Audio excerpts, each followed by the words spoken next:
All right, guys. Well, I don't know if I mentioned this or not, but I have no idea what I'm doing. I'm kind of just winging it, and I'm just trying to figure this out. I think the first thing I should probably do is mount my steering shaft and drill a hole in the firewall where it's permanently going to sit. Because once I mount the shaft, I can mount everything around it. So I think I should mount that first. It's scary though, drilling a hole in the firewall. It's a big deal right there.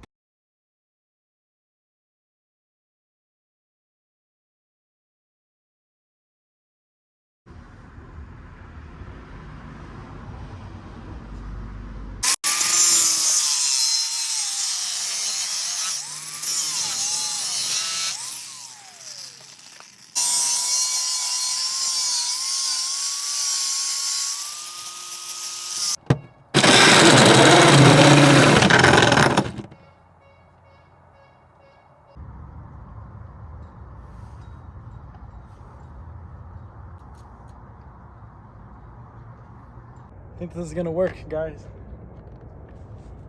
Oh yeah, check that out. It's almost there. If you look at them side by side, but you can see it's a really nice and tight hole. Yeah, you can see this truck is obviously rotted out. Maybe 95% of 720s have this issue. It's a bad design that they did from factory, where water will go underneath the cowl, how it's supposed to be from factory, but it'll stay there and it'll stay on this little tray and it'll rot it out. Money. It's hard to see, but you can see it's on the edge of the line, and the other one over there is also on the edge of the line. So now that means that they are parallel. Now what we have to do is get the length right, whether it comes out more or goes in more, but this is perfect. Since I don't have anyone helping me, I have this rope. I have it from the screws that hold the sun visor in place and the little arm. So that's kind of what's holding up the steering shaft. So now I have the two steering columns with the same matching angle, and I measured from the nut to the roof, same measurement. I measured the seat with the plumb bob. It's 9 1/4, which is same measurement I got on that side. And I measured from the top of the threads to the firewall back there. So it should be pretty much in the exact same spot as that one is, just mirrored over on this side. All right, so what I did is I just got some small pieces of scrap metal, threw some really cold welds on there, that way I could easily break them off. And I did that so that it wouldn't move as much, because before I did that, the whole thing was wanting to flip upside down and it was trying to move everywhere, and with the string it was just a nightmare. So this way it's nice and sturdy. Now it still can move a little bit. And now what I'm going to do is I have this 3/16 plate that I'm going to bolt up to the firewall. Now right now, just for it to be easy, I have some self tappers in there. So what the self tappers are going to do is, it's going to help locate it and it's not going to let it move. And two, it's going to do a hole in the exact spot on the upper firewall. Now, once I finalize all this, I'll pull the self tappers out and I'll put some riv nut inserts into the upper firewall, and I'll probably run like a 1/4 20 bolt, 4 1/4 20 bolts into the riv nuts that will be on the firewall.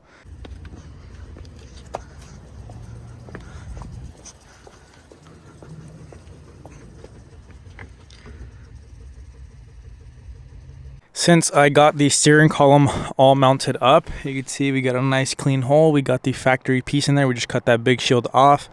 We have these welded on, but these are, right now they're attached to sheet metal, so it's still not very strong. And I'd like to somehow incorporate some sort of bracket that will attach from this to the whole 90-degree under the dash brake assembly thing. So that brake assembly is going to be removable. So same thing, I'm going to probably weld something to the firewall, some tabs, that way I could pull that off. But that will be bolted, or that will be welded to this. This is off a Geo Metro, and it's the smallest brake booster and master that I could find. And just like I thought, this bolt pattern that the Geo Metro booster has does not match up with any of these that are on here. So I'm gonna have to get the same bolt pattern and drill new holes in order to mount this guy onto here, because right now it's not even close to anything, so I'm gonna have to figure something out real quick. I ended up changing up my design a little bit, and I made this, which seems to be a lot stronger. So this is the original thing that I had with this piece of angle iron, but now I added this bigger piece right here that's 3/16 plate by 1.5 inch, and this is gonna have multiple bolts going through it holding that down, and I have 2 1/4 inch thick 1x1 square tubes going right here.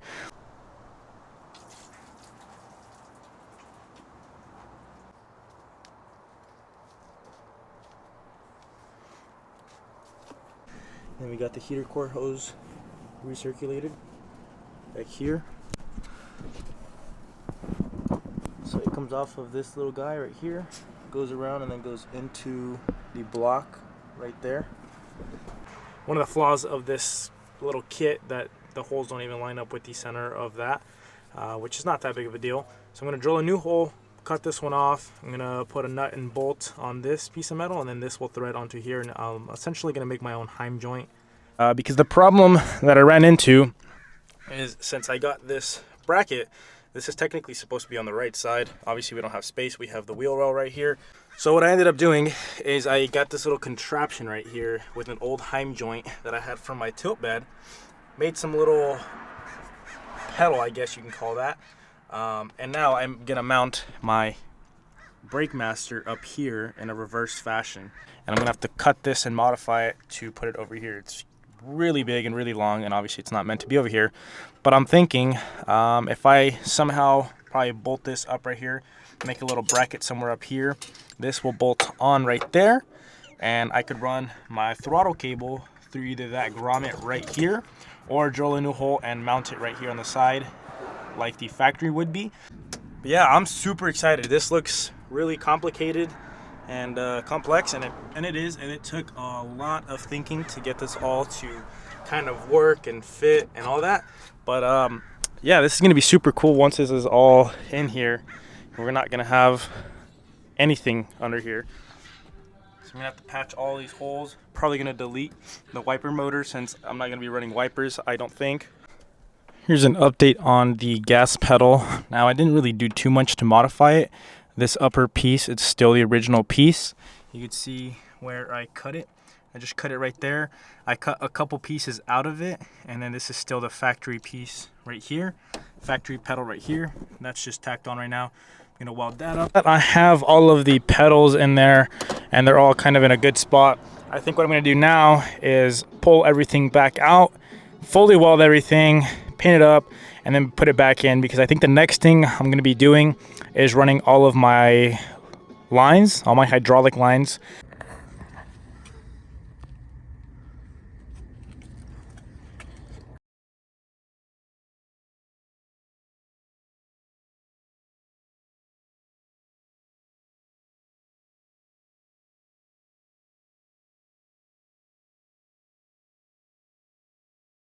But before I even think of throwing this into the truck, I have to bench bleed it. So what that means is I'm going to fill it up with some brake fluid, and then bleed it out here, get all of the air out of the master itself, and then put it into the truck.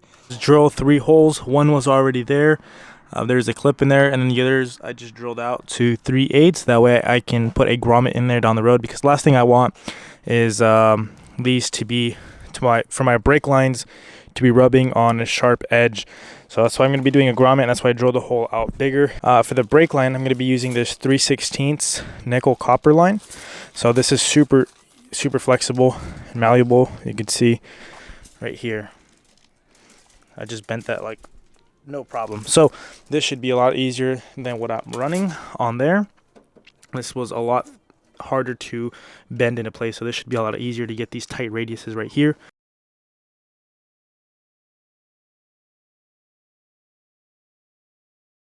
Alrighty, well, I got all of my lines ran. Now, it's not exactly how I'm going to be running them. I am going to be running them through here, but eventually I'm going to probably bend these and make them a little bit cleaner.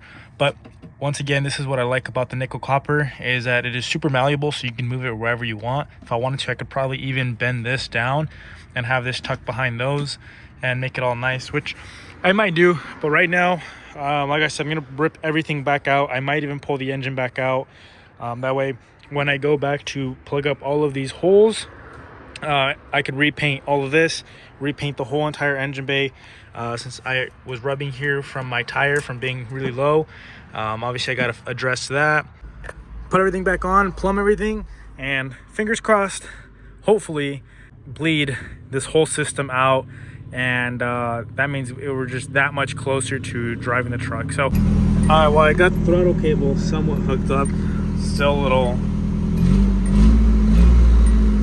weird, but got to deal with the return spring, got to shorten it up. I think I got the clutch bled. I have the cluster over here, I have the key over here that controls everything. Let's see. Oh, whoa. Alright, well, I mean, the truck starts. I still have to obviously transfer everything over, but I'm too excited, so I want to just at least drive it around the block. But truck starts, it kind of stops, at least it holds its own weight going down my driveway, so I would think that the brakes work. If in case they don't, I still have the emergency brake, shifts into gear while the truck is idling, so obviously the clutch master and clutch slave, everything's working there, and the throttle works. So all that's next is to get the steering to work. So right now I just have the steering shaft, it's just in here dangling. So I'm going to get my right hand drive box, bolt that on,